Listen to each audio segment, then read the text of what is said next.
Hi, it's Lynn, your adulting coach.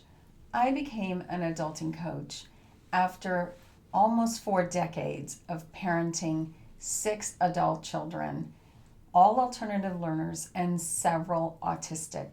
We had to figure out how to do what mattered to help them do what mattered to own the life.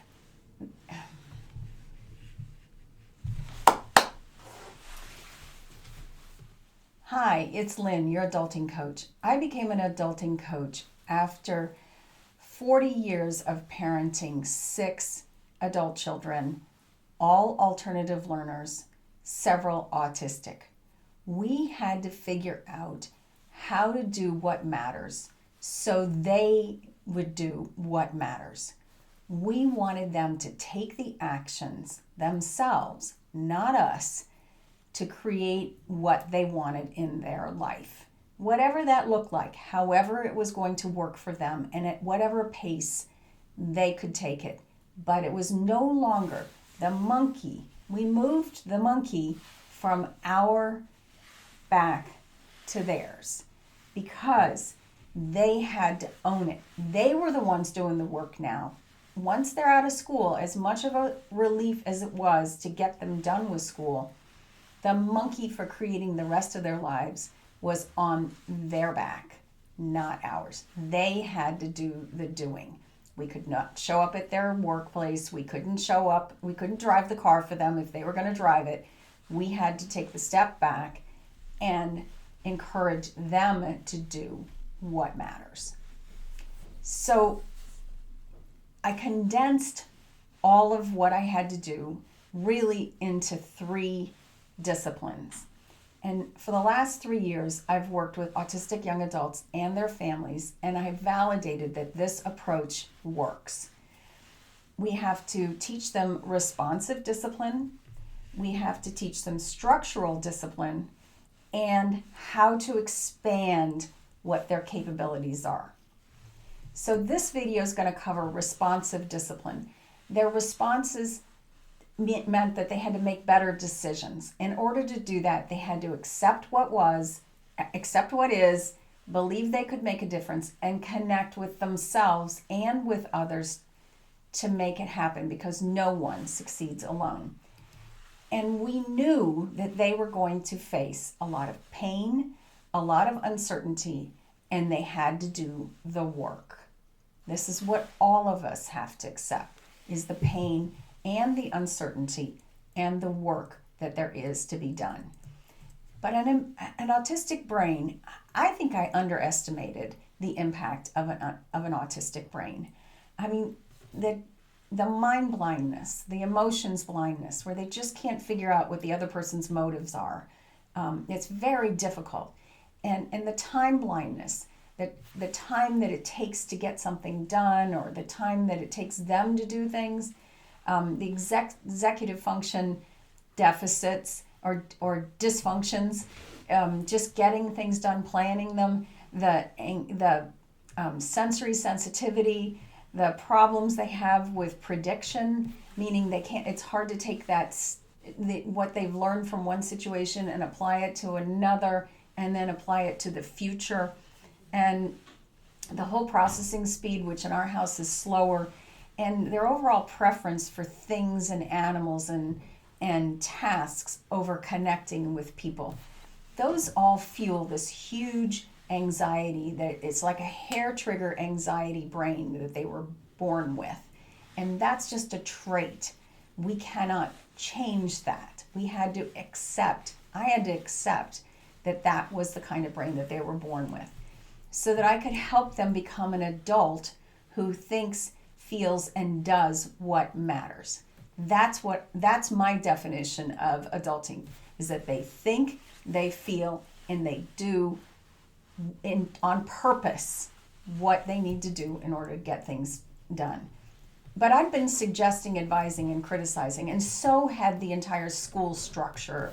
I mean, they did learn a lot. They did get exposed to a lot. I'm not against the school structure, but the school structure is much more rigid than the work world is in their adult life.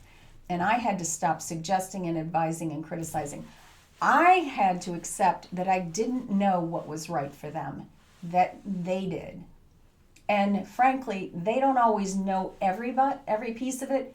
We have to be willing to experiment and try and figure out what works for them at their pace. And I believe then, when I moved away from the suggesting, advising, and controlling, that our roles, we have three roles. We have to encourage, warn, and collaborate with them. These are the three roles that Queen Elizabeth had during her 70-year reign. They're put in writing by the British Constitution. And so she's famous for not telling the people who came to seek her counsel. She didn't ever tell them what to do. She would make statements that would cause them to think, or ask questions that would cause them to think of other possibilities or other ways of approaching whatever problem they had. She couldn't legislate. She couldn't tell people what to do. She had to work.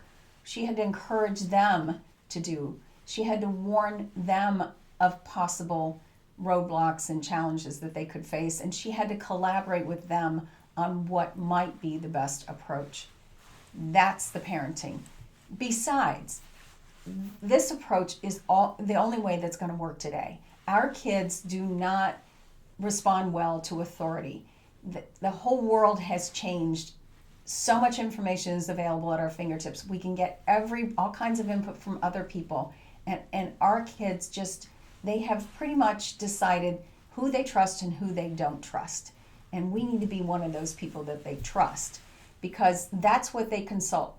A person they can trust, their own experience, and then they use logic to confirm whatever they're thinking. And of course that comes with all kinds of biases and distortions and impulsive behavior, but that's how all of us make decisions. Let's be honest. We look around, we look inside, or we look around, and we grab who we trust, we look at our own experience, and then we find all the reasons to confirm that we're right. That's what our brain likes. It doesn't like to be proven wrong. It likes to be proven right. So how do we help them when they're stuck? We don't use logic. We don't use reasoning. We pause and we listen to them, because they're going to do the doing. They have to have the thoughts that create the feelings that propel them into action. We can't do this for them, so we have to really listen to what their thoughts are. Now, the best tool I've found for listening is to validate. We say, you feel confused because there are too many options in front of you, or you feel pressed because there's too much to do in your day. Whatever it is, we need to listen and validate how they're feeling inside, and that's going to build the trust for them to know that they can be heard, seen, and they're soothed in our presence because of this validation. We only offer options once we've asked if they're ready for them. They fall on deaf ears anyway. They're not going to listen to our suggestions when they're not ready for them. So we have to listen first. If we can get slow, we have to make sure that they feel safe by listening, that they feel our love by the way that we respond, that we are optimistic, that they can do something to improve their lives, and we are wise enough to notice the way we're thinking, and we are centered in being the parent that we want to be. And I tell you, it's not going to happen 100% of the time. I teach this, and I really catch myself, more often than I'd like, falling back to that old rule of suggesting, advising, and criticizing. It happens when we're under pressure, when we believe that we're not good enough or that life isn't going the way it should be. We're going to fall back into the suggest, advise, and criticize rule. Because I, after all these years, I'm still doing it. So that's how we help them respond. The next video, we're going to work on their structural discipline.